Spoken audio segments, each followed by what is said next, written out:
محمد رسول اللہ حسبی ربی جل اللہ حسبی۔ قرآن پاک پڑھنے سے پہلے ہم پڑھتے ہیں اعوذ باللہ من الشیطان الرجیم۔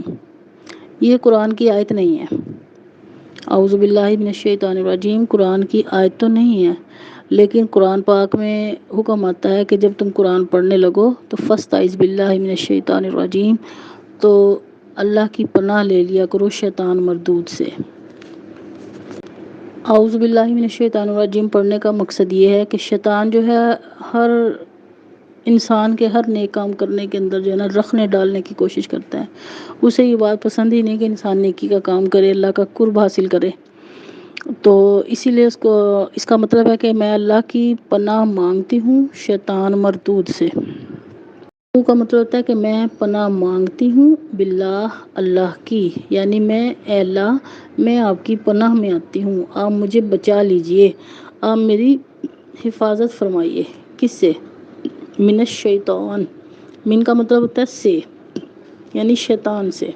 اب شیطان کون ہے؟ الرجیم، رجیم کا مطلب روندا ہوا۔ کون سا روندا ہوا؟ کہ جس کو کہ درگاہ الہی سے اس کو رد کیا گیا، اس کو دھکیلا گیا، اس کو دھتکارا گیا۔ تو اے اللہ ہم تیری پناہ میں آتے ہیں اس شیطان سے جس کو کہ تو نے اپنی درگاہ سے دھتکار دیا تھا، جس نے تیری نافرمانی کی اور نافرمانی کے بنا پر وہ تیری درگاہ سے روندا گیا، اس کو دھتکارا گیا۔ تو اسی لیے قرآن پاک پڑھنے سے پہلے ہم سب سے پہلے پڑھیں گے اعوذ باللہ من الشیطان الرجیم، کہ اے اللہ میں آپ کی پناہ میں آتی ہوں شیطان سے جو بڑا مردود ہے، جو روندا ہوا ہے، آپ کی بارگاہ الہی کے دربار سے اس کو دھتکارا گیا ہے۔ دھتکارنا کہتے ہیں کہ جیسے کسی کو دروازے سے ہٹا دیا، دھکا دے دیا گیا۔ تو شیطان نے جب آدم علیہ السلام کے ساتھ چھیڑ چھاڑ کی، اپنی عبادت کی وجہ سے، ایک وقت تھا کہ عبادت کر کر کے، انشاءاللہ اس کی تفصیل آئندہ سبق میں آئے گی، عبادت کر کر کے وہ فرشتوں کے ساتھ رہنے لگا تھا، لیکن تکبر کی بنا پہ اللہ تعالیٰ نے اس کو اپنے دربار سے اس کو دھتکار دیا۔ تو اور وہ جو اس دھتکارے جانے کا غم اسے اس قدر ہے کہ وہ ایک لمحہ ضائع نہیں کرتا کہ انسان خیر کی طرف بڑھے، اسے یہ بات برداشت ہی نہیں ہوتی۔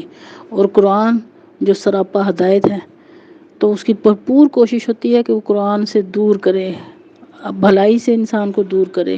تو اللہ تعالیٰ نے اگر کوئی ایسی بیماری نہیں ہے کہ جس کا اللہ تعالیٰ نے علاج نہیں رکھا، تو اسی لیے بتا دیا کہ جب تم قرآن پاک پڑھنے لگو، شیطان نے اپنے مشن سے باز نہیں آنا، اس نے بہکانا ہے، اس نے تمہیں بار بار تمہاری توجہ کو منتشر کرنے کی کوشش کرنی ہے، تمہارے دل میں ترجمے کے بارے میں بھی غلط خیالات ڈالنے کی کوشش کرے گا، وسوسے ڈالے گا۔